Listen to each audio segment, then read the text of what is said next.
Think about it. Pretty much your entire digital life, all your photos, your documents, everything, it probably lives up in the cloud somewhere. And why not? It's super convenient and honestly, it's dirt cheap.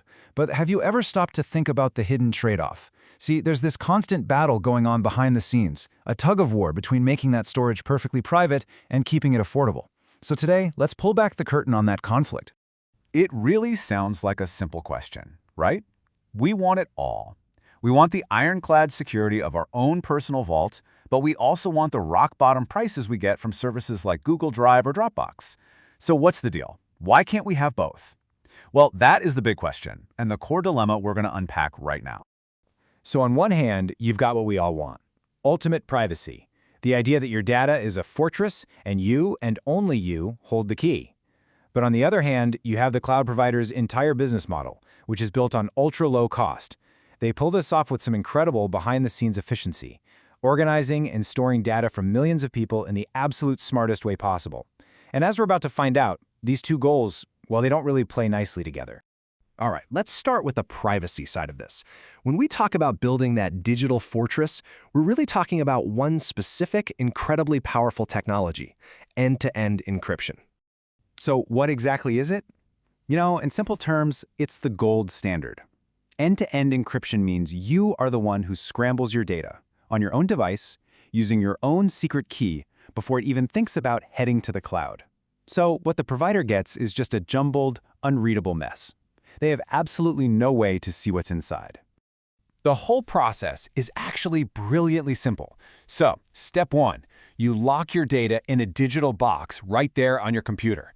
Step 2, that locked box travels across the internet to the cloud company's servers. And then step 3, the provider just stores the locked box.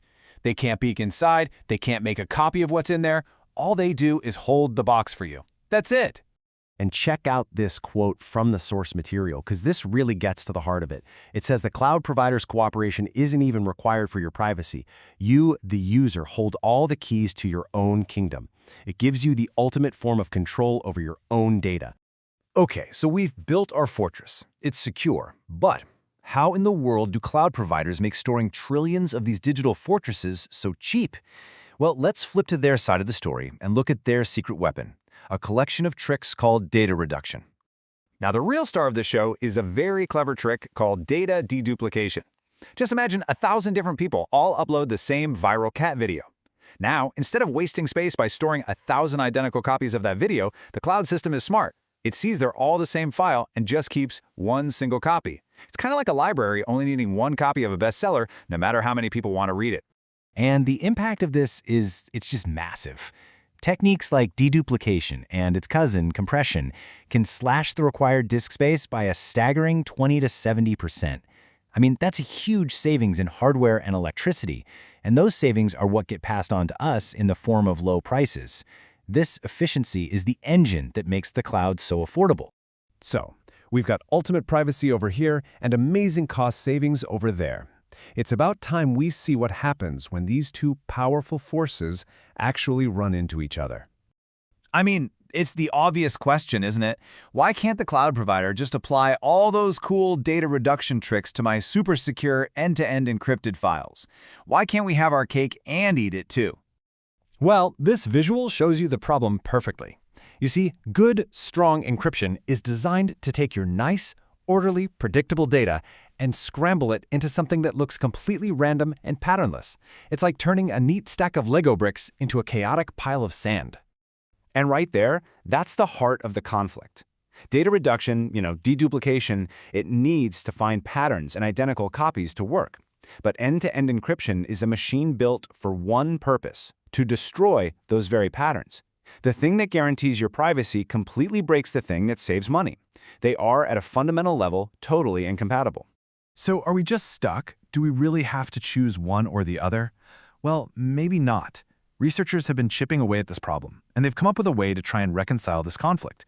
And it all revolves around this idea of a trusted component. The big idea is this.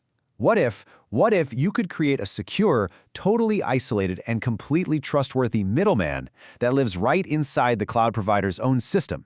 A kind of special helper that can handle your secret data for you without the cloud provider themselves ever getting to see it. And this middleman actually has a name. It's called the Trusted Decryptor, or TD for short. The way to think about it is as a secure bubble sitting right inside the cloud. It's like a tiny, tamper-proof embassy for your data, operating safely deep inside foreign territory. So here's how it would work. First, the TD gets your encrypted file just like normal. But then, and this is the magic part, inside its secure bubble, it briefly decrypts it. Then, it quickly applies all those money-saving data reduction tricks, and finally, it re-encrypts the now smaller, more efficient data before it gets sent off to the main storage drives. You get the privacy and the cost savings, the best of both worlds. Okay, but for any of this to work, you have to be able to actually trust that secure bubble, right? That's where this critical module comes in. It's the heart of the trusted decryptor, and it's secured by something at the hardware level called a root of trust. You can think of this as a kind of unfakeable digital fingerprint.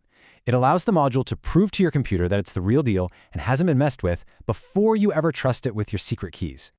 So this is all pretty cool, but it's more than just a clever bit of engineering. This really points to the future of the cloud and, what all this means for us. Because ultimately, the goal here is to make this entire conflict just disappear, to get to a future where you don't have to choose between keeping your data private and being able to afford storage. A future where the best privacy is just the default setting, not some premium feature you have to pay extra for. And the innovation isn't stopping here. I mean, researchers are working on even more advanced, almost sci-fi ideas like homomorphic encryption, which is this wild concept that would let you do calculations on data while it's still encrypted. You combine that with making key management easier and making this kind of secure hardware more common, and the future of cloud privacy starts to look really, really interesting. Which kind of leaves us with this one last question to chew on. As we trust the cloud with more and more of our lives, our family photos, our work, our private thoughts, will technology like this finally strike that perfect balance for us? Or will true, no-compromise privacy always be a luxury that comes with a price tag?